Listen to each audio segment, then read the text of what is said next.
तुम्ही स्टार्ट करा ना. हाँ ठीक है.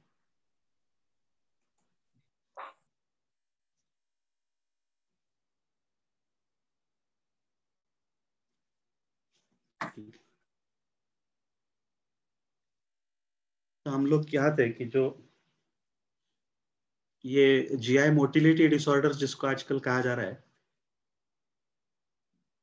इसके विषय में आयुर्वेद में काफी विचार किया गया है और इसमें भी कृमि एक फैक्टर हो सकता है महत्वपूर्ण. उसका इस विषय के विषय में विस्तार से कहा जा सकता है, लेकिन तो जो पुरुष जो कृमि है वो अधोमार्ग में प्रवर्तन करने की कोशिश करते हैं और जो कफज कृमि है वो ऊर्ध्वमार्ग में प्रवर्तन करने की कोशिश करते हैं. तो जो लोअर इसोफेजियल स्फिंक्टर के डिसऑर्डर्स है, जीईआरडी, रिफ्लक्स डिसऑर्डर जिसको कहते हैं, या जो हाइटस हर्निया होता है, ऐसे पेशेंट्स में कंठदाह, उरक कंठदाह ये होता है. तो उसमें हमारी दृष्टि से कई कारण हो सकते हैं. अम्लिका रुत्कंठदाह क्रम सामम विदर्भ सामपित्त होता है.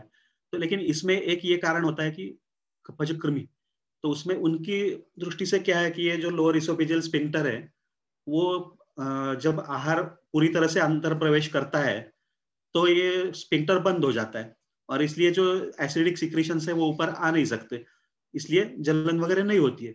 लेकिन ये जब ये अगर ठीक से पूरी तरह से बंद नहीं होता है तो उसके कारण वो एसिडिक सिक्रीशंस ऊपर आने के कारण, मतलब एक प्रकार से ये है कि ऊपर से जो लीड है वो पूरी तरह से ठीक से बंद किए बिना मिक्सर चलाने जैसी बात हो गई वो.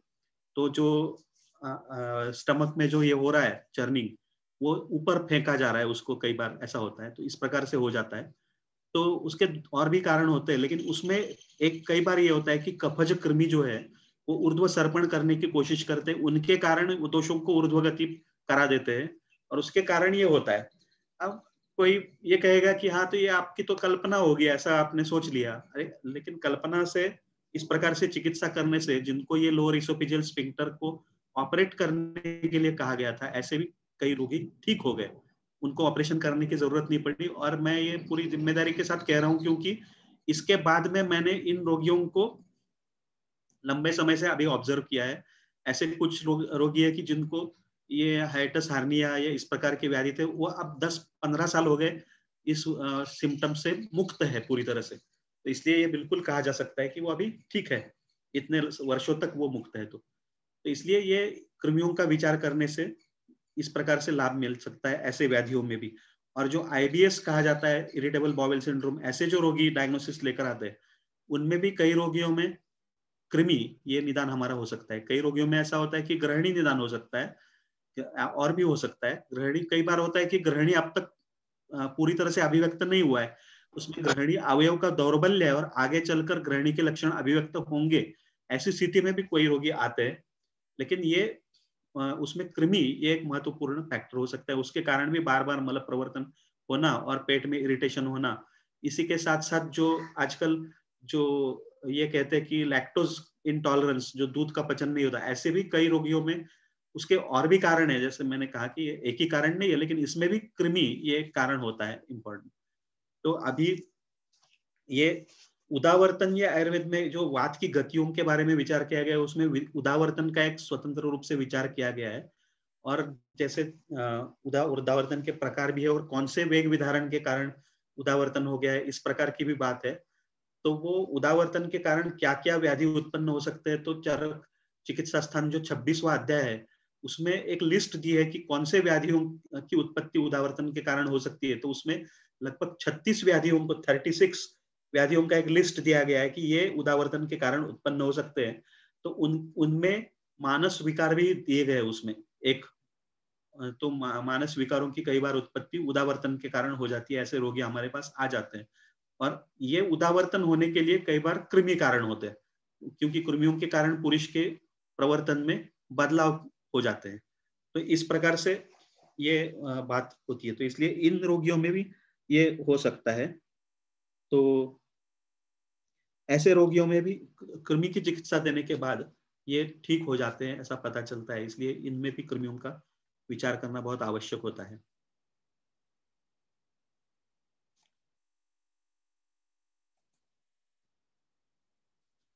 अब ये भले ही मैंने बैकग्राउंड में एनीमिया डाल दिया है, लेकिन पांडु वैसे एनीमिया नहीं होता है पूरी तरह से। पांडु ये बड़ी व्यापक संज्ञा है, और पांडु में रक्तक्षय एक एक फैक्टर है उसमें, लेकिन मेदक्षय भी होता है, उसमें बाकी धातुओं में भी शैथिल्य होता है, उसमें ओजक्षय भी होता है, इंद्रियों का शैथिल्य होता है। इसलिए पांडु एक बड़ी व्यापक संकल्पना है, लेकिन एक उसके लिए एग्जैक्ट बैकग्राउंड नहीं मिला, इसलिए मैंने ये डाला है। तो एक एनीमिया एक वन ऑफ द पार्ट है पांडु का।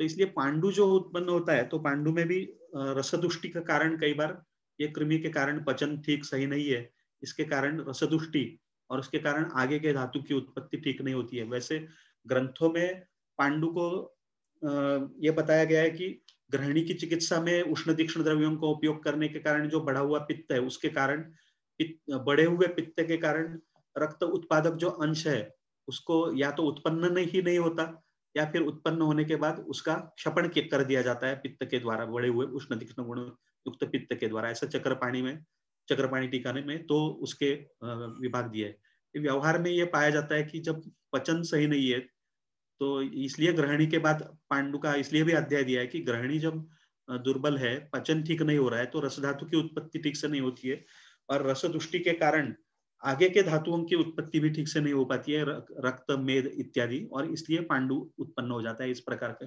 ये होता है। तो इसमें भी कई बार कृमि का उसमें संबंध होता है। और विशेष रूप से मृत भक्षण जन्य पांडु तो जो कहा गया है, उसमें तो कृमियों का संबंध होता ही है, क्योंकि उसमें भी बताया गया है कि मृत भक्षण के कारण कृमि उत्पन्न हो सकते हैं उस व्यक्तियों में। तो इसलिए तो ऐसे रोगियों में हमें सोच विचार करके कृमिघ्न द्रव्यों को भी उपयोग करना चाहिए। काश्वास, इसमें इनकी संप्राप्ति जो है, तो काश्वास में भी रसदुष्टि के कारण मतलब आहार पचन ठीक नहीं, अग्निमंद है, और आम उत्पत्ति हो रही है, इसका परिणाम रस धातु पर होकर रसदुष्टि होती है। तो उसके कारण कई बार विकृत कफ की उत्पत्ति बार बार होती रहती है, ऐसा दिखाई देता है। और दूसरा यह है कि काश की जो संप्राप्ति है, उसमें यह बताया गया है कि अध प्रतिहतो वायु ऊर्ध्व स्रोत समाश्रिता उदान भावम अपन्ना कंठे सकता तथा उरसी। तो इसमें भी एक प्रकार का उदावर्तन, ये काश की संप्राप्ति में एक महत्वपूर्ण फैक्टर होता है। तो इसलिए उदावर्तन से काश की उत्पत्ति, और श्वास में भी उदावर्तन ये कई रोगियों में देखा जाता है। कई रोगी ऐसे होते हैं कि जिनको जो कहते हैं कि श्वास की तकलीफ है, तो उनको वास्तव में उनको एक वो ये कहते हैं कि सफोकेशन, जिसको आजकल कहते हैं कि मतलब अनईजी लगता है उनको। एज सच श्वास जो हमें श्वास वेग वृद्धि और सांस लेने में डिफिकल्टी इस प्रकार से नहीं होता है। तो ये हमारे इसमें श्वास के पूर्व रूप में दिया है कि प्राणस्य विलोमत्वम, तो प्राण विलोमत्वम इस प्रकार की स्थिति भी हो सकती है। तो ऐसे सारे इसमें उदावर्तन के कारण ये दो उत्पन्न होना ये बहुत बार देखा जाता है, और इसमें कृमि ये इंपॉर्टेंट फैक्टर होता है। इसके लिए मैं अभी आगे केस बताने वाला हूं आपको, तो इसलिए अभी उसके विस्तार में नहीं जा रहा हूं। कई वात व्याधियों में हम ये देखते हैं कि उसमें वात की गति के विकृति के लिए कृमि ये एक कारण होता है। अब ये पिछले 2-3 साल में मेरे पास ऐसे कुछ पेशेंट आ गए कि जिनमें गति की विकृति है, गति का वैकल्य है, या फिर ऐसा कहा जाए, और उनका हमारी दृष्टि से निदान या तो खंज ऐसा हुआ निदान, या फिर ऐसा हुआ कि कफावृत व्यान के कारण ये संप्राप्ति घटित हुई है। तो उसके कारण दिया है कि मतलब रुद्ध होता है उसका जो गति रुद्ध होती है, और जो चल नहीं पाता ठीक से। तो ऐसे बच्चे भी आए कि जो 2-4 स्टेप्स किसी तरह से चलते ही इम्बैलेंस होता है उसमें और गिर जाते हैं उसके बाद में, और वो बाद में चिकित्सक के बाद में ठीक हो गए। तो उनमें निदान था कि कफावृत व्यान, तो व्याने कफावृत लिंगम गति संघा तथा अधिका, तो उनमें गति में संघ उत्पन्न होने के कारण वो बैलेंस नहीं कर पाते, गिर जाते, ऐसे बच्चे मिल गए। तो अब इसमें ऐसा मिला कि उसमें अजीर्ण वगैरह अपचन आम निर्मिति, और उसके कारण ये एक महत्वपूर्ण फैक्टर मिला, और उसके कारण रसदुष्टि, और उसके कारण कफ की दुष्टि। ये कफ ने आवृत तो किया, लेकिन कफ की उत्पत्ति क्यों हो गई और कफ विकृत क्यों हो गया, उसका कारण यहाँ मिलता है। और ये विकृत कफ बाद में आवरण उत्पन्न करता है, और इसके कारण ये आवृत होकर कफावृत व्यान जैसी स्थिति बन जाती है, ऐसे देखा गया। और इनका निदान मॉडर्न दृष्टि से एक बच्चे का निदान ये था कि वो तो कोई जेनेटिक डिसऑर्डर है, ऐसा कहा गया। और एक बच्ची का एक बहुत रेयर डिसऑर्डर का मैं अभी उसका नाम भूल गया हूँ, एक बताया गया, एक रेयर डिसऑर्डर है, मैं बाद में किसी को इंटरेस्ट है तो मैं बता दूंगा कि क्या नाम था।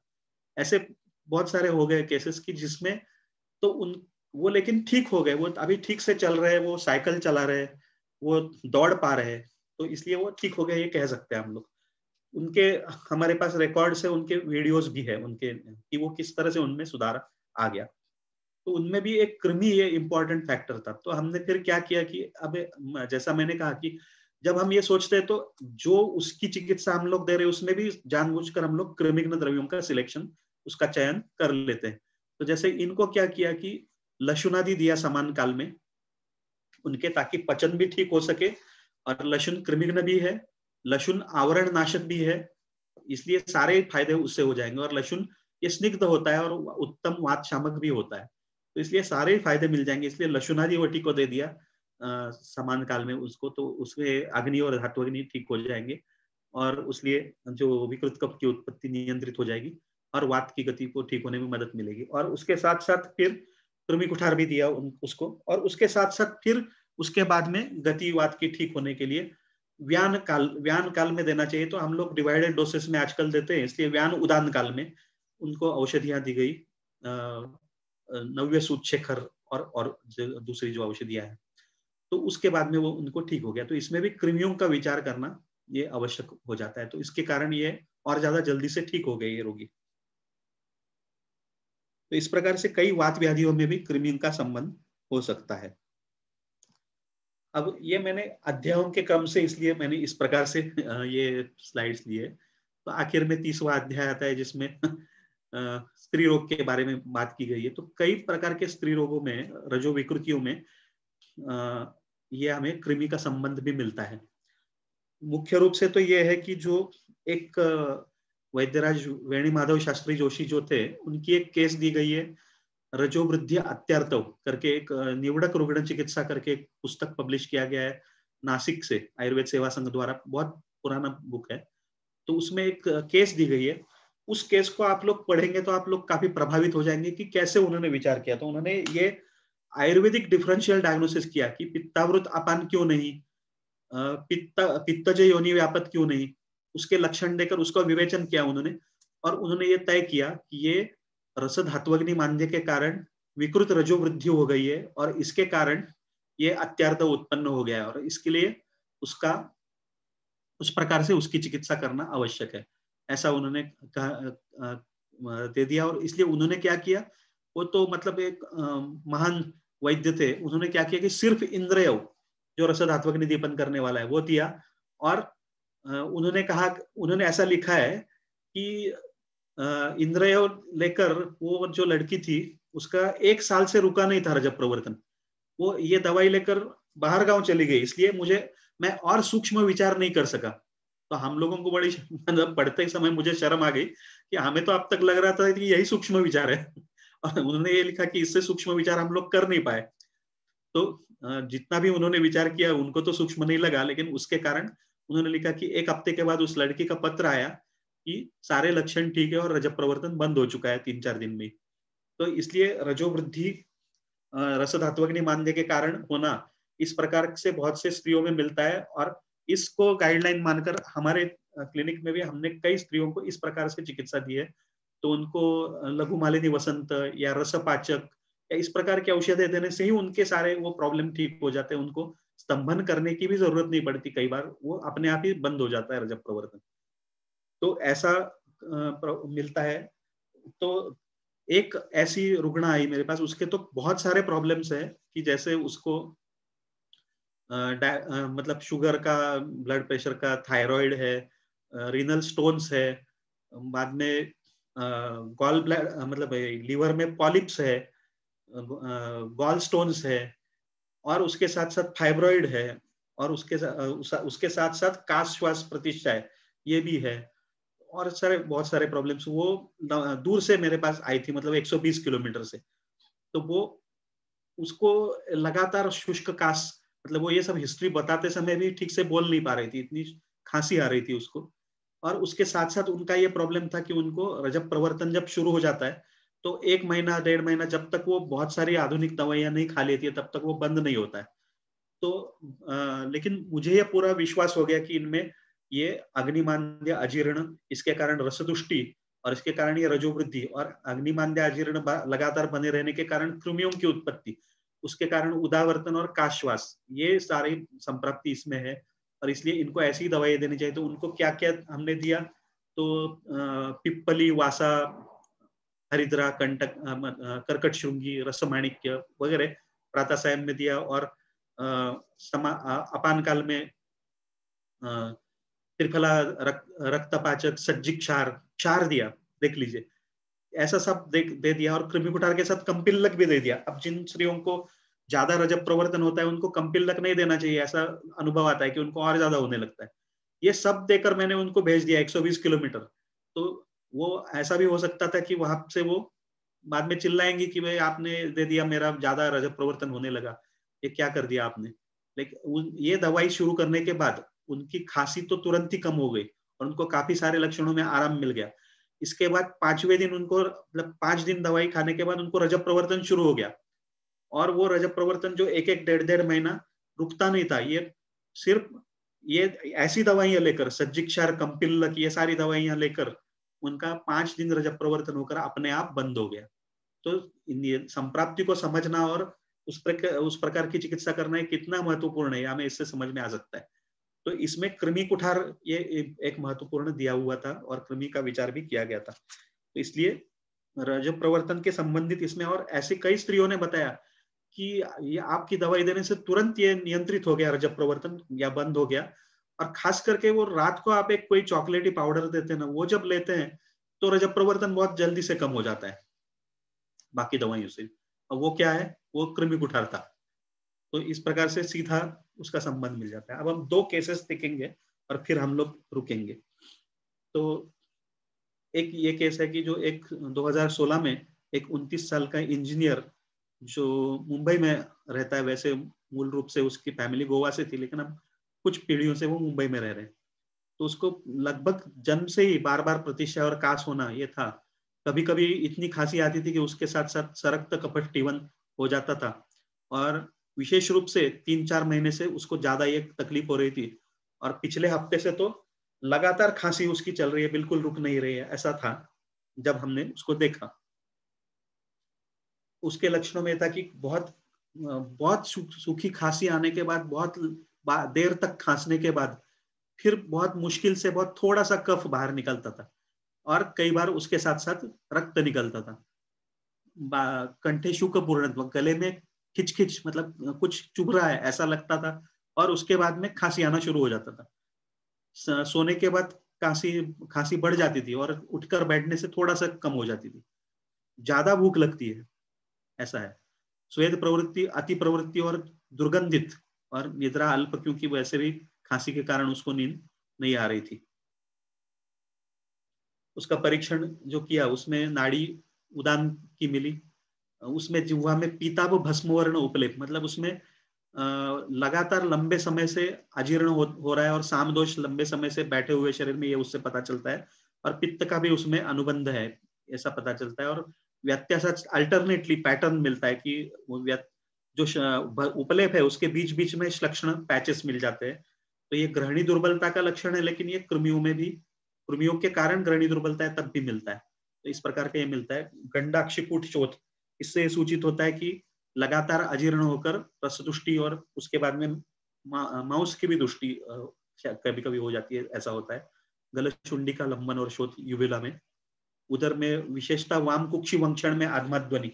अब ये भी होता है कि उदर परीक्षण में भी इस प्रकार का विचार करना कि कौन से अवयव कहाँ है और कौन से ध्वनि कैसे कहाँ से आ रहे हैं। इसको हम लोग अगर सही रूप में समझे तो वाम कुक्षी वंक्षण में जो आत्माध्वनि मिलते हैं उसमें कई बार ये होता है कि जो वामतः गुद ऐसा कहा गया है, तो जो ऊर्ध्व गुद और उत्तर गुद और अधर गुद ऐसा कहा गया है। तो उत्तर गुद जो है वो वामतः होता है, तो वहां पे मल संचय जब हो जाता है तो वाम वंक्षण में आत्मा ध्वनि मिल जाता है, ऐसा मिलता है। तो इसलिए ये भी पता चल जाता है इससे। नाक में वामतः पटल छोथ और उभयपुट में नासार्श, ये लंबे समय से प्रतिशाय कास रहने के कारण इस प्रकार के चेंजेस आ जाते हैं। और ये नासार्श बड़ी सरलता से मतलब बिना क्षारों का वगैरह भी ज्यादा उपयोग किए ये सरलता से हम आयुर्वेद की चिकित्सा से निकल जाते हैं, उसमें कभी ऑपरेट करने की जरूरत पड़ती नहीं है। अब ये सारी जो सिम्टम्स है ये लेकर वो एक बड़े फेमस हॉस्पिटल में, मतलब मैं उनकी बुराई तो नहीं कर रहा हूँ उस हॉस्पिटल की, मैं जो वास्तविकता बता रहा हूँ कि वहां गया और उन्होंने जो सारे इन्वेस्टिगेशंस किए, ये इस व्यक्ति ने 2.25 लाख रुपए खर्च किए इन्वेस्टिगेशंस पर इस हॉस्पिटल में।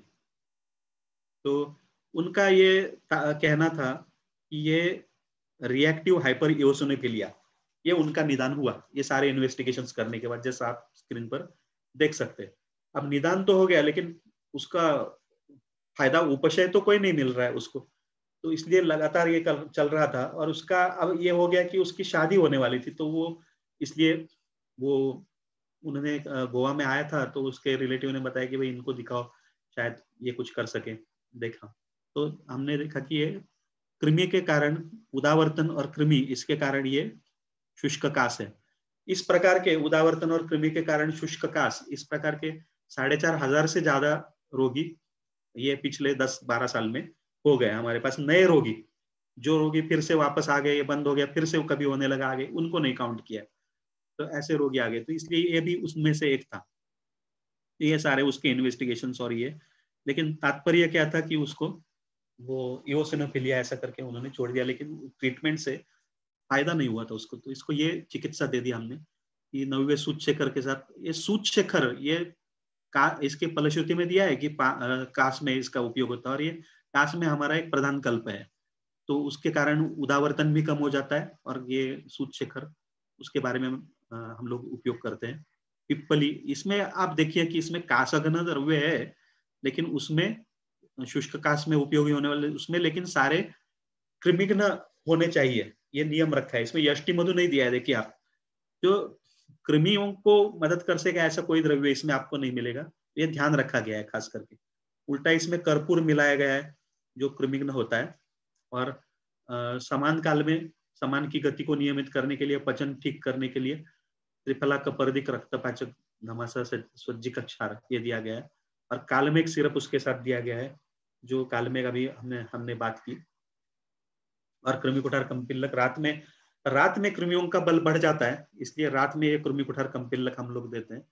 और ये 7 दिन देकर फिर एक एक दिन छोड़कर, फिर 15 दिन देकर, एक एक 2-2 दिन छोड़कर, इस प्रकार से उसको बताया गया। और जब बहुत ज्यादा खांसी आती है तो कनकासव के साथ विडंगारिष्ट इस प्रकार से मिलाकर 2-2 चम्मच लेने के लिए उसको बता दिया। तो ये लेने से उसका 3-4 दिन में उसकी खांसी लगभग बंद हो गई।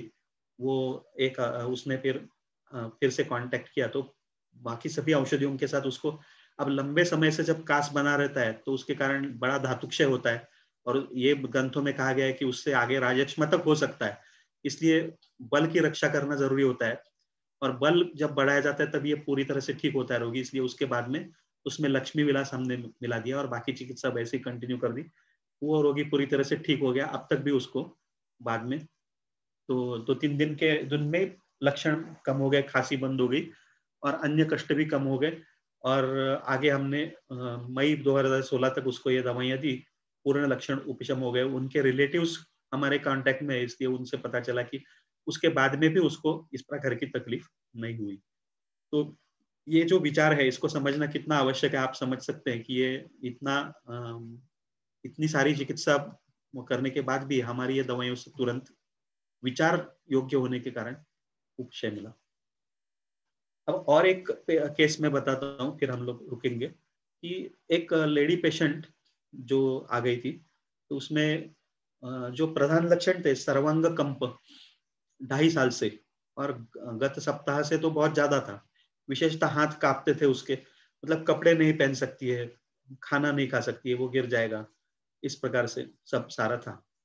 यहाँ तक कि उनका जो हाथ है वो, अब वो हाथ इतने हिल रहे थे कि ये सवाल था कि इनका ब्लड प्रेशर कैसे नापा जाए ये भी सवाल था। तो मुख वक्रता और शूल के कारण, और मुंह खोल नहीं सकती है, इसलिए ठीक से वो भाषण भी ठीक से नहीं कर सकती, बोल नहीं सकती है। उच्च श्रुति, सारे संधियों में शूल, अब सब सर्व संधियों में शूल जब होता है ना, तो ये ज्यादा अंगमर्द जैसी बात होती है वो। तो इसमें ज्वर जैसी संप्रप्ति कई बार होती है, मतलब रसदुष्टि होती है। अब ये सारी बातें हमें कहाँ ले जा रही है आप सोचिए। हस्त वक्रता, संकोच, पिंडिकोद्वेष्टन,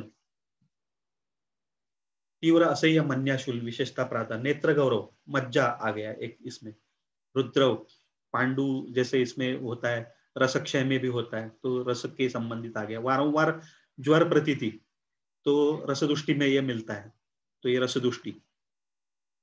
वेग धारण नहीं कर सकती है मल मूत्र का, वारंवार आधमान उत्पन्न हो जाता है, तो अजीर्ण अग्निमांद्य के कारण अन्न पड़ा रहता है, इसलिए बार बार उसमें से अधोवात की अधो उत्पत्ति ज्यादा होती है। 25 साल पहले ही रजन निवृत्ति हो चुकी है, लेकिन उस समय अति प्रवृत्ति होती थी। अब इसमें भी रसदुष्टि के कारण रजो वृद्धि होना चाहिए ऐसा लगता है। अब उस समय तो हमने उनको नहीं देखा, लेकिन ऐसा होना चाहिए, तो इसमें भी रसदुष्टि का संबंध आता है। रस के आश्रय से दोष है, मतलब प्रवृत्ति विबद्ध दो दिन, क्षुधा आनंदाभिलाषा, तो ये भी रसदुष्टि को दर्शाता है। औष्ण्य प्रतीति, ये भी रसदुष्टि में देखा जाता है कई बार। स्वेद अत्यधिक प्रवर्तन। इनका आधुनिक निदान जो था वो पिछले 8 महीने से उनका ये निदान हो चुका है कि लिम्फोसाइटिक ल्यूकोमा, ये उनका ल्यूकेमिया, सॉरी ल्यूकोमा हो गया है वहां पे, ल्यूकेमिया, ये उनका डायग्नोसिस हो गया था। और हाइपरटेंशन और डायबिटीज, ऐसा उनका आधुनिक रूप से निदान हो चुका था। अब आप कई लोग से ये सोच रहे होंगे कि इसमें ल्यूकेमिया की केस का यहाँ क्या संबंध है कृमियों में, तो आप आगे देख लीजिए। तो ये परीक्षण में ये है कि समान और व्यान की नाड़ी मिल रही है, क्योंकि ये समान के कारण मूल रूप से विकृति शुरू हो गई है पचन से संबंधित, और अब व्यान के द्वारा विक्षेपण होकर जो व्यान से संबंधित संधिशूल या बाकी जो लक्षण है वो उत्पन्न हो चुके हैं, इसलिए उसके लक्षण मिल रहे हैं। और कफ के द्वारा समान की विकृति हो चुकी है, मतलब आम और कफ का काफी संबंध होता है, इसलिए कफ भी यहाँ मिल रहा है। और अंगुष्ठ मूल पर्वत में नाड़ी मिल रही है, तो वो शुक्र ओजक्षय दर्शाती है। और तल हृदय में नाड़ी मिल रही है, तो वो मानस अतिचिंतन, मानस दृष्टि दर्शाती है, तो उसका भी परिणाम रसदुष्टि पर होता है वैसे। तो उदर लंबन और पार्थिव ध्वनि ज्यादातर मिल रहे थे। 4 अंगुल प्लीहावृत्ति और 3 अंगुल यकृत वृद्धि, ये उसके साथ साथ यहाँ मिल रहा था।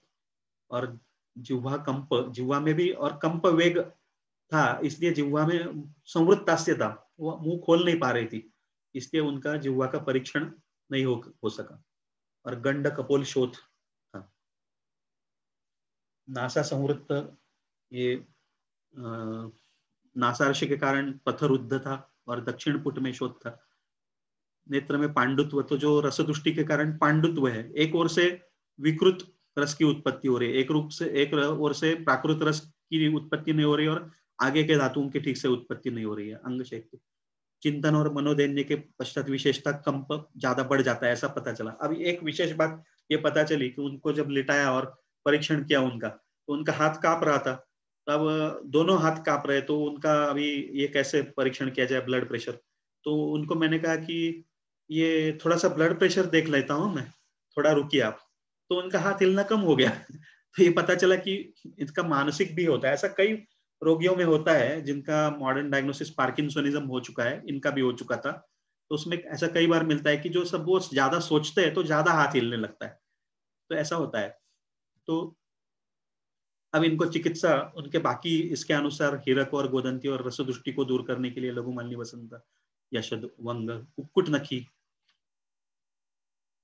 चंद्रप्रभा, त्रिफला, अजमोदादी, ऐसा दिया। ये इसका सारी कारण भी मौसम में अभी मैं नहीं जाता हूँ, समय लगेगा। तो ये कहने का तात्पर्य कि ये सो उनके बाकी लक्षणों के अनुसार चिकित्सा दी गई थी। तो जब अगली बार वो आई नेक्स्ट फॉलोअप पे, तो लक्षण थोड़े से ठीक थे, लेकिन ये कंप वगैरह वैसा ही था। तो मैंने पहले भी सोचा था कि इसमें कृमि के लक्षण है, लेकिन तब मैंने सोचा कि ये इतनी सारी बड़ी बड़ी बीमारियां हैं, तो इसमें कृमियों को अभी हमें चिकित्सा करनी चाहिए या नहीं करनी चाहिए, तो बाद में सोचते हैं। लेकिन दूसरी बार मैंने सोचा कि क्यों नहीं, बड़ी बीमारी है तो क्या कृमि की चिकित्सा नहीं करनी चाहिए क्या, तो करनी चाहिए। तो इसलिए मैंने बाकी सारे चिकित्सा वैसी की वैसी ही रखी और सिर्फ कृमि कुठार और कंपिल्लक एक ऐड कर दिया उसमें। अब उसका परिणाम क्या हुआ, 4 तारीख के बाद वो 21 फरवरी को वापस जब आई 2012 में, तो उसने बताया कि मेरा हाथ तो कांपना वो सब बंद हो गया मेरा, पिछले अभी कुछ दिनों से बंद है वो सब। तो आपको ये कहना पड़ेगा कि ये कृमि कुठार के कारण हुआ, क्योंकि बाकी दवाइयां तो उसके पहले भी दी थी 15 दिन, लेकिन तब नहीं हुआ था। तो इसका बड़ा रोल है। तो इसके कारण कृमियों के कारण ये हस्तकंप हो सकता है, पार्किंसोनिज्म हो सकता है, ऐसा हम नहीं सोचते, लेकिन ऐसा मानना पड़ेगा आपको। इसलिए मैंने शुरू में कहा कि मानो या ना मानो ऐसी बात है वो, लेकिन ऐसा होता है। तो कृमि कुठार देने से तुरंत उनका हस्तकंप बंद हो गया। तो ये भी एक विशेष बात देखने के लिए मिल गई। तो इससे पता चलता है कि इसका डायरेक्टली संबंध था उससे, तो कंप से भी संबंध था। तो काफी लंबा समय मैंने आपका लिया है, और आपको इसलिए फिर से एक बार दूसरा मीटिंग ऑर्गेनाइज करना पड़ा। तो इसलिए लेकिन फिर भी आप लोगों ने फिर से ज्वाइन करके ये मेरे विचार सुने, इसलिए मैं आपको सबको बहुत बहुत धन्यवाद देता हूँ। आयोजकों को धन्यवाद देता हूँ कि उन्होंने मुझे अपने विचार व्यक्त करने के लिए यहाँ मुझे आमंत्रित किया। इसके साथ साथ मैंने यहाँ जिन लोगों ने ज्वाइन किया है उनकी एक लंबी बड़ी संख्या है, इसलिए मैंने पूरी लिस्ट तो नहीं देखी थी, लेकिन जब बाद में मुझे पता चला कि इसमें कई मेरे सीनियर्स जो है उन्होंने भी ज्वाइन किया है, और मेरे गुरुओं में से भी कुछ लोगों ने, जैसे वैद्यराज प्रमोद कुलकर्णी सर भी इसमें उपस्थित थे। ये मुझे पता चला क्योंकि उन्होंने बीच में मुझे फोन किया कि ये बंद क्यों हो गई मीटिंग और कब नई लिंक आने वाली है, तो मुझे पता चला। तो उनको मैं ज्येष्ठ जो मेरे है उनको मैं प्रणाम करता हूँ कि उन्होंने अपना समय निकालकर ये मेरे विचार सुने। और आप सबको बहुत बहुत धन्यवाद देते हुए मैं जो ये लंबे समय से मेरा लेक्चर चल रहा है उसको अब यहाँ समाप्त करता हूँ, और आप सबको धन्यवाद देता हूँ। धन्यवाद सर। सर कुछ क्वेश्चंस है, मैं आपके सामने रखूंगा। सर पहला सवाल है, छोटे बच्चों में कृमि कुठार कम्पिलक की मात्रा कितनी दें और कितने कालावधि तक देना योग्य है? तो ये कृमि कुठार जो है लगभग अब वय के अनुसार है वैसे, लेकिन बहुत कम, मतलब आधा गुंजा या उससे भी कम वय के अनुसार देते हैं। लेकिन लगभग 1 साल के ऊपर से बच्चों को भी दिया हुआ है। इन्फेंट्स को तो नहीं दिया, उनको उतनी जरूरत भी नहीं होती है, लेकिन उनमें भी कई बार प्रबल कृमि के लक्षण दिखाई देते हैं जब वो आहार सेवन करना शुरू करते हैं। लेकिन उनमें कृमि कुठार जितनी बड़ी दवाई देने की आवश्यकता नहीं होती है, उनमें विडंग वगैरह देने से ही काम चल जाता है ज्यादातर। लेकिन 1 साल के ऊपर के बच्चों को दिया है तो उसके अनुसार वो डोज कम ज्यादा हो जाता है, लेकिन आधा गुंजा मतलब 50 मिलीग्राम या उससे भी कम ऐसा भी दे सकते हैं। और कम्पिल्लक जो है वो वैसे भी बहुत कम, अच्छा कम्पिल्लक अगर हम लोग यूज कर रहे हैं तो ये 125 या 250 मिलीग्राम हमने कृमि कुठार अगर दे दिया तो उसमें 15 से 30 मिलीग्राम कम्पिल्लक भी काफी हो जाता है। आपको विश्वास नहीं होगा कि ये तो चूर्ण औषधि है, इसको इतना कम कैसे। लेकिन इससे ज्यादा दिया तो वो कम्पिल्लक से द्रवमल प्रवृत्ति हो जाती है, इसलिए इससे ज्यादा नहीं दे सकते, और इसलिए इतना ही देने से काफी हो जाता है। तो उतना देने से बिना तकलीफ के उनको ये मल प्रवर्तन ठीक से होता है और ये कृमि भी निकल जाते हैं, ये अनुभव आता है। अब बहुत छोटे बच्चे होते हैं उनमें से तो बहुत कम हो जाता है, एक मतलब एक जो राई जितना कम्पिल्लक, ऐसा मान लीजिए आप, इतना हो जाता है। तो इतना कम काफी होता है उनके लिए। और ये कृमि कुठार कम्पिल्लक जो है, ये कुठार हम लोग कुल्हाड़ी कब तक चलाएंगे तो बाकी धातुओं को भी इसलिए लंबे समय तक नहीं, इनको हम लोग क्या करते हैं कि 7 दिन, बहुत कई लोगों को वर्षों से कृमि है तो उनको ज्यादा से ज्यादा 15 दिन तक दिया है। उसके बाद में फिर उसको अल्टरनेट डेज या 2-2 दिन छोड़कर ऐसा देते हैं। और तब तक हम लोग जो प्रकृति विघात करना चाहिए उसके लिए जो आवश्यकता है, उसके लिए वो जो आवश्यक औषधियां हैं उनको देना शुरू कर देते हैं उसके साथ साथ। और फिर कृमि कुठार बंद कर देते हैं बाद में। फिर कभी लंबे समय के बाद फिर जरूरत पड़ी तो फिर से दे सकते हैं, लेकिन लंबे समय तक नहीं उसको चालू रखना चाहिए। दोनों ही बातें कि उसको वो कृमि उनके ऊपर का असर बाद में कम हो जाता है, इसलिए भी। Okay sir. सर अगला सवाल है, बालक मधुर रस प्रिय है, इसीलिए निदान परिवर्जन उनमें कैसे किया जाए? हाँ, तो इन जनरली हमारा शरीर मधुर रस से ही प्रधानता से बनता है, और इसलिए हमारे आहार में भी मधुर रस ही प्रधान होता है, और बच्चों में तो विशेष रूप से होता है, उनको प्रिय होता है। तो इसलिए उनको बंद तो हम पूरी तरह से नहीं कर सकते, लेकिन जो बच्चे ऐसा होता है कि जो मधुर रस ही खा रहे हैं और तीखा या बाकी कुछ खाते ही नहीं है, उनमें कृमि उत्पन्न होने की ज्यादा संभावना है। तो उनको ध्यान रखना पड़ेगा, उनकी आदतें माँ बाप को बदलनी चाहिए। और धीरे धीरे उनको बाकी चीजें खाने की आदत डालनी चाहिए, और तब तक बीच बीच में हमें उनको ऐसी औषधियां देनी चाहिए कि उनको आहार में ऐसा होना चाहिए कि पुदीना हो, या ये सौंठ हो, या शिगरू हो, या इस प्रकार के चीजों का उपयोग करते रहना चाहिए। बीच में लहसुन हो, मूली हो, तो उससे कृमि उत्पन्न होने की संभावना दूर हो जाती है। और अगर जरूरत है तो बीच बीच में इसलिए उनके इसमें विडंग दूध में डालकर दे सकते हैं, या फिर बीच बीच में उनको विडंगारिष्ट देना चाहिए, बीच बीच में उनको ऐसी औषधियां देनी चाहिए जिनको अगर ऐसा लगता है कि उनको होने की संभावना है या उनमें टेंडेंसी है तब। Okay sir. सर, छोटे बच्चों में शोधन का विचार कैसे करें? नहीं, ये इसमें हम लोग शोधन मतलब यही है कि जो सौम्य रूप से रोज हम लोग ये कम कटुका युक्त औषधियां दे रहे, रक्तपाचक दे रहे, या आरोग्यवर्धिनी दे रहे, या फलत्रिकारी दे रहे, तो इससे शोधन हो जाता है। और ये कम्पिल्लक युक्त औषधि दे रहे, उससे शोधन हो जाता है, वही काफी होता है। उनमें विधिवत शोधन की तो आवश्यकता छोटे बच्चों में इस कारण के लिए नहीं पड़ती। अगर और कोई बहुत बड़ी बीमारी हो तो सोचा जा सकता है, लेकिन इसमें तो नहीं आवश्यकता पड़ती है। और बड़ों में भी कई बार ऐसा होता है कि शोधनार्ह नहीं होते, तो उनको इसी से काम हो जाता है उसका। तो इस प्रकार से देने से उनका कृमि निकल जाते हैं बाहर। सर, अगला सवाल है चूर्णोदक बस्ती। इसके बारे में आपका क्या विचार है? हाँ, ये एक है, ये देना चाहिए। हमने कुछ पेशेंट में देखा। और विडंगादि तेल एक आता है, उसका बस्ती देना चाहिए। तो ऐसे जो बच्चे थे जिनको ये आवश्यक था बस्ती देना, उनको हमने दिया है। और कई ऐसे थे कि जिनको कास भी था, उसके साथ साथ मल विबंध भी काफी था, और कार्श था, बाकी सारे लक्षण थे। उनको ये लगातार बस्ती देने से उनका मल प्रवर्तन भी ठीक से होने लगा, कृमि भी बंद हो गए, वात शमन होकर बाकी आगे भी उनका इम्प्रूवमेंट हो गया। तो और भी ऐसा दिया जाता है, लेकिन चूर्णोदक का जरूर कर सकते हो उपयोग उसको, और अभ्यंतर उपयोग भी कर सकते हो चूर्णोदक का। Okay sir. सर, अगला सवाल है बच्चों में GERD, मलबद्धता, सारखं तोंडात खाना, हाँ, बाहर की कुछ भी वस्तु बार बार मुंह में डालना, हम्म अगर ऐसे लक्षण हो तो ऐसे समय में कृमि का अगर निदान करना है तो और क्या चीजों को देखना चाहिए और चिकित्सा का कैसे विचार करना चाहिए?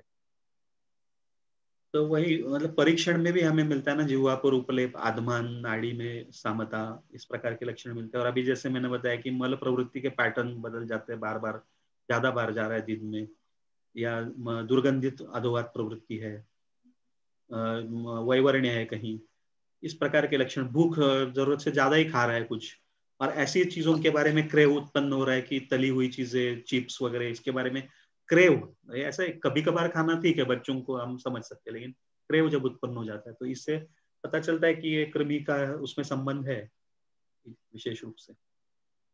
Okay sir. सर, अगला सवाल है दंत कृमि और रात को नींद में दांतों को चबाना, ऐसे समय में सबसे अच्छा कृमिनाशक कौन सी दवाई रहेगी? तो इसमें मैं एक और बात पिछले सवाल के इसमें मैं बता दूं कि जैसे मैंने बताया कि एक लड़की जिसको लोअर इसोफेजियल स्फिंक्टर डिसऑर्डर है और ऑपरेट करने के लिए बताया है, तो वो जी सर। उसको ये तली हुई वगैरह चीजें खाने की इतनी इच्छा हो रही है कि अब वो हम एग्जामिन करते हैं पेशेंट को, हिस्ट्री तो हमारे यहाँ क्या है कि असिस्टेंट वैद्य जो है वो हिस्ट्री लेते हैं पहले, और फिर हम लोग एग्जामिन करते हैं। तो कितना समय लगता है, 5, 10, 15 मिनट, ज्यादा से ज्यादा कितने लगेंगे? उतने में भी वो क्रीम वाले बिस्किट, या वड़ा, बटाटा वड़ा मतलब पकोड़े, या इस तरह की चीजें लेकर खाना शुरू कर देती थी। या फिर उसको अगर हम लोग एग्जामिन कर रहे थे तब तक वो पिताजी से एश्योरेंस लेती थी कि इसके बाद आप मुझे सीधा ले चलोगे और सीधा मुझे समोसा दे दोगे, तभी मैं ये करूंगी। तो कितनी क्रेव है इस बात की उससे पता चलता है कि वो ये कृमि कृमि है। अब दूसरा सवाल, जो ये दांत कटकटाना, ये कृमियों का लक्षण है, उसका वो दांतों की विकृति होगी ऐसा जरूरी नहीं उसमें। तो उसमें कृमि कुठार या बाकी जो चिकित्सा देते हैं उसमें उससे ही वो बंद हो जाता है, उसके दांत की चिकित्सा उसमें ज्यादा करने की आवश्यकता नहीं। अब कृमि दंत एक अलग बात है, कृमियों के कारण वो ऐसा है कि दांतों में ये हो जाता है। तो उसमें क्या होता है कि अब मैं संक्षेप में बता रहा हूँ, बहुत सारा उसके हर चीज को विस्तार से बताया जा सकता है कि उसमें जो क्या होता है उसके कारण जो दर्द है उसमें हिंगू कर्पूर वटी, या कर्पूर है मतलब भीमसेनी कपूर, का एक छोटा सा टुकड़ा वो दांतों में पकड़ने से वो शूल तब के लिए बंद हो जाता है। बाद में अच्छी तरह से हम आयुर्वेदिक जो दंत धावन सौम्या, या मी ना ऐकता ऐकता करते बेटा, थोडं शांती द्या आता मला. मैडम, हाँ, तो वो जो दांतों को आयुर्वेदिक दंत मंजन से घिसना और मसूड़ों के ऊपर भी मालिश करना, ये बाद में बताना चाहिए उनको। और उसके साथ साथ गंडूश करना, जैसे उदाहरण के रूप में अरिमेदादी तेल जो है उसका गंडूश करना, तो उसके कारण ये जो मुंह में जो कृमि है, दांत में जो कृमि है, उनको प्रकृति विघात होकर वो नष्ट हो जाते हैं धीरे धीरे। अब उसके साथ साथ इंटरनल मेडिकेशन हम लोग देंगे और वो ये कृमि नष्ट हो जाते हैं और वो ये कृमिदंत ठीक हो जाता है। और बाद में धीरे धीरे वो जो उसमें गड्ढे है दांतों में वो भी भरते हैं, ऐसा अनुभव आया है। सर सर एक दो तीन सवाल और है। सर, कृमि कुठार में आपने जैसे कहा कि ऊपर से भीमसेनी कपूर कई बार ऐड करके देते हैं, तो सवाल ये है इनका कि उसकी मात्रा कितनी ऐड करनी चाहिए और किस तरह से ऐड करना चाहिए, क्योंकि पूड़ी में भी वो कई बार उड़ने के चांसेस हैं, तो आप कैसे देते हैं? नहीं, वो हम लोग ऐसा कैलकुलेट करते हैं कि वो एक कितने ग्राम अप्रोक्सीमेटली हम लोग ये कृमि कुठार अब निकाला है यूज करने के लिए। छोटी डब्बी में निकालते हैं ना, छोटी छोटी डब्बियों में निकाल कर करते हैं, बाकी पैक रखते हैं ताकि वो उड़ न जाए। तो जो निकाला है उसको आप लोग अगर परीक्षण करते कि उसमें कपूर सही मात्रा में नहीं है, तो अब ओरिजिनली इसमें कितना कपूर होना चाहिए था उसके प्रोपोर्शन में कैलकुलेट करके भीमसेनी कपूर खरल करके उसका चूर्ण मिला देते हैं उसको, और उसको पूरी तरह से खरल करते हैं, तो वो उससे अच्छी तरह से मिक्स हो जाता है और फिर उसको देते हैं। अब वो पुड़ी में जो है हम लोगों ने 7 दिन के लिए दिए, तो उसमें इतना ज्यादा थोड़ा थोड़ा उड़ता रहेगा, लेकिन इतना पूरा उड़ नहीं जाता है वो, तो उसका असर हो जाता है तब तक वो। अब उसने ऐसा किया कि वो पुड़िया रख दी और बहुत दिन को बाद ले ली, तो उसमें से तब तक उड़ जाएगा कपूर, वो ठीक है। सर एक सवाल है, शैया मूत्रता में कृमि कुठार के साथ और कौन सी दवाइयाँ अच्छी काम करती हैं? तो वो हमें ऐसा सोचना चाहिए कि उसके जो फैक्टर्स है अलग अलग, कि जैसे अजीर्ण वगैरह है, उसके कारण क्या होता है कि अजीर्ण आधमान वगैरह है ना, तो आधमान होने के कारण भी वो अधोवात प्रवर्तन होता है, तो अपान की गति को एक स्टिमुलस मिल जाता है, अपान की गति में बदलाव आ जाते हैं, तो उसके कारण वो नींद में कभी कभी मूत्र प्रवर्तन भी हो जाता है उसके साथ, अपान की गति बिगड़ने के कारण ऐसा होता है। तो उसके लिए ये सब जरूरी है कि रात को खाना जल्दी से खाएं, उसमें तली हुई चीजें या ऐसी चीजें ना खाएं कि जिसमें आदमान अजीर्ण हो, या बहुत ज्यादा पानी ना पिए रात को। अब बहुत ज्यादा पानी पी रहा है तो उसके अनुसार हमें शुंठी, जो पानी का शरीर में अंश का परिणमन सुधार सके, ऐसी औषधि हमको देना चाहिए, जैसे शुंठी है, या फिर बड़े लोग हैं तो उसमें चंद्रप्रभा दे सकते हैं, या इस प्रकार की औषधियां। तो फिर ये सब बातें ध्यान में रखनी है। और उसके साथ साथ फिर कृमियों के लिए हम लोग जो देते हैं कि लहसुन आदि या अजमोद आदि चूर्ण अपान काल में या समान काल में, इस प्रकार से ये औषधियां देने के बाद त्रिफला चूर्ण उसके साथ साथ ये सब औषधियां देना है, और फिर कृमि कुठार भी देना है। ये सब करने के बाद अभी आखिर में पॉसिबिलिटी है कि उसका सचमुच ही उसके ऊपर नियंत्रण नहीं है, वात की गति पर नियंत्रण नहीं है उसके, इसलिए वात की गति को नियंत्रित करने के लिए कुपिलयुक्त कल्प जैसे नवजीवन रस है या अग्नितुंडी है, इस प्रकार के देना, या उन अवयवों को बल देने के लिए कोई चिकित्सा करना, ये बाद में आवश्यक हो जाता है। ऐसा अगर है तो चंद्रप्रभा या वंग या त्रिवंग उम्र के अनुसार जो टीनेजर्स है उनको दे सकते हैं, या आगे बड़े लोगों को दे सकते हैं त्रिवंग वगैरह, तो ऐसा देना या उसको बल देना ये बाद में आवश्यक हो जाता है। सर एक आखिरी सवाल। हम्म। सवाल ये है सर, प्रकृति विघात और निदान परिवर्जन ये एक ही चीज नहीं है क्या? नहीं, प्रकृति विघात में हम लोग उन फैक्टर्स को ठीक कर रहे हैं, चिकित्सा देकर भी ठीक करते हैं हम लोग। ये अग्निमांद्य है तो अग्निमांद्य को ठीक कर दिया हमने, क्लेद को कम कर दिया, तो उसके लिए चिकित्सा भी है। और निदान जो है वो हेतु है, उनको बंद करना, तो उनको सिर्फ बंद करने से अभी जो विकृति उत्पन्न हो गई है वो ठीक नहीं होगी। अभी जो वो ये फैक्टर्स कृमियों के लिए अनुकूल बन रहे हैं, वो सिर्फ निदान बंद करने से वो ठीक नहीं हो जाएंगे। अब जो बिगाड़ उत्पन्न हो चुका है उसको ठीक करना पड़ेगा, और साथ साथ आगे बिगाड़ ना हो इसके लिए हेतुओं को बंद करना पड़ेगा। Okay sir. और सर एक आखिरी सवाल, रस माणिक्य का कृमि में किस तरह से रोल है? आपकी चिकित्सा हाँ। में क्लेद कहीं तो भी दिखता है? हम्म। क्लेद शोषण। हाँ, प्लेट को शोषण करता है, सही है। और रक्तज कृमियों पर इसका काम होता है, ये रक्त पर इसका सीधा काम है और कफवात शामक है। तो रक्त की कफवात के कारण जो दुष्टि है उसको दूर करता है। तो रक्त दुष्टि दूर होने के कारण, और ये साक्षात भी कृमिघ्न ऐसा बताया गया है, इसलिए इसका वैसे असर होता है। और बाकी जो दूसरे कृमि है रक्तज कृमियों के अलावा, इन पर भी उसका अप्रत्यक्ष रूप से प्रभाव पड़ता है, क्योंकि क्लेद को कम कर देता है और वो वात की गति को नियंत्रण करने में भी मदद कर देता है। इसलिए उसको उस प्रकार से भी हम लोग दूसरे कृमियों में भी दे सकते हैं। जी sir, thank you so much sir. और सर सर मानो या ना नासारश मानो सर कि नासारश की ट्रीटमेंट आप बताइए ना थोड़ी प्लीज। नहीं, उसमें नासारश में मुख्य रूप से क्या है कि वो ज्यादातर रोगियों में क्या होता है कि बार बार सर्दी हो रही है। अब वो सर्दी क्यों हो रही है, वो देखना चाहिए कि उसका अग्नि ठीक नहीं है, मंद है, इसलिए रसदुष्टि हो रही है या क्या है। ज्यादातर ये होता है कि रसदुष्टि होती है, मांस धातु की दुर्बलता के कारण भी बार बार प्रतिशय होता है। ये सारे कारण देखने चाहिए। तो वो प्रतिशय को ठीक करना, प्रतिशय के कारण नाक में से सिक्रेशंस उत्पन्न करने हैं शरीर को, वो विकृत रूप से उत्पन्न हो रहे। शुरू में उसको ज्यादा बढ़ाने के लिए, या कभी कभी तो क्या होता है कि बहुत ज्यादा रोगशा आ गया है, क्षयात्मक संप्रप्ति भी हो सकती है, तो उसके कारण सिक्रीशंस बढ़ाने के लिए वहां पे, जिसको हम लोग कफ के अंतर्गत मानेंगे, तो ये सिक्रीशंस बढ़ाने के लिए नाक में वो सेल्स को बढ़ाया जाता है, वहां पे इस प्रकार से एक वृद्धि की जाती है। अब वो बाद में विकृति हो जाती है और भी बढ़ता ही जाता है। तो इसलिए मूल जो व्याधि है उसको ठीक करना, और इसके साथ साथ रेगुलरली नस्य कराना। तब वो ज्यादातर अणु तेल के नस्य से भी चले जाते हैं, जो जिसको आवश्यक है उसको वचा तेल का नस्य दे सकते हैं। अब और भी ज्यादा आवश्यकता है, ऐसा बहुत कम लोगों में आवश्यकता पड़ती है, लेकिन और भी ज्यादा आवश्यकता है तो जो जो शिरोविरेचन गण दिया हुआ है दूसरे अध्याय में, अपामार्ग तंडुली, तो अपामार्ग के साथ शुरू करते हुए अपामार्ग, तुलसी वगैरह जो दिया है, इन द्रव्यों से सिद्ध तैल का हम लोग, या इन द्रव्यों का उपयोग कर सकते हैं नस्य के लिए।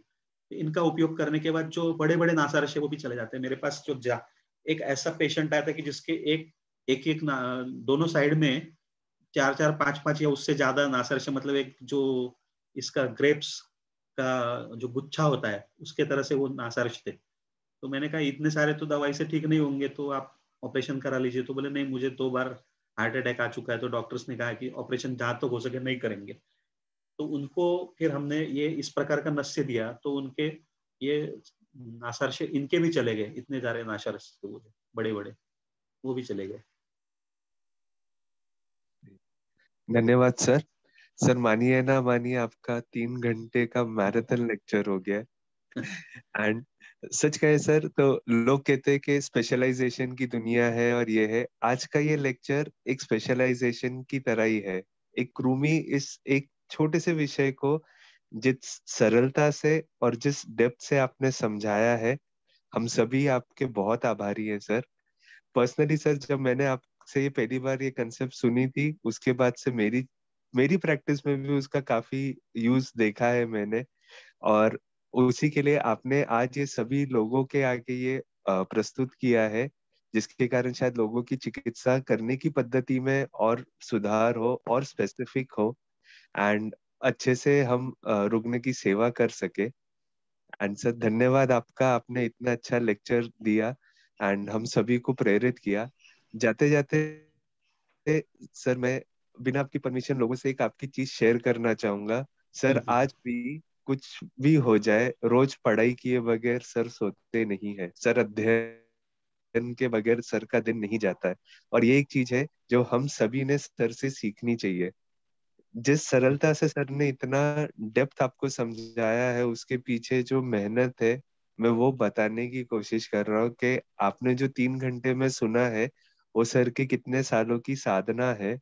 उस चीज को मैं आप तक पहुंचाने के लिए ये बताना चाहता था। धन्यवाद सर आपका।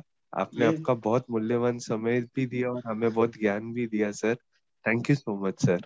ये सब तो हम मुझे ये सौभाग्य प्राप्त हुआ कि बहुत महान गुरुओं से सीखने का मौका मिला। तो अब इतने महान गुरुओं का शिष्य कहलाने के लिए कुछ तो करना पड़ेगा। अब एक बात मैं ये कहना चाहता हूँ कि कई बार ऐसा हो जाता है कि ऐसा सब सुनने के बाद कई लोग प्रभावित हो जाते हैं, अब उनको हर जगह कृमि ही दिखाई देने लगेंगे। तो ये मैंने प्रोबेबिलिटी बताई है, ऐसा नहीं कि ये केवल कृमि से ही होता है, इनमें दूसरे व्याधि भी होते हैं, लेकिन मैंने ये समझाने की कोशिश की है कि इनमें कृमि भी एक फैक्टर हो सकता है, उस एंगल से भी देखें आप। जी sir, thank you so much sir. और आप सभी श्रोतागणों का भी धन्यवाद, आपने इतनी पेशेंस से सुना सर को। थैंक यू सो मच, धन्यवाद सर। Thank you sir. धन्यवाद।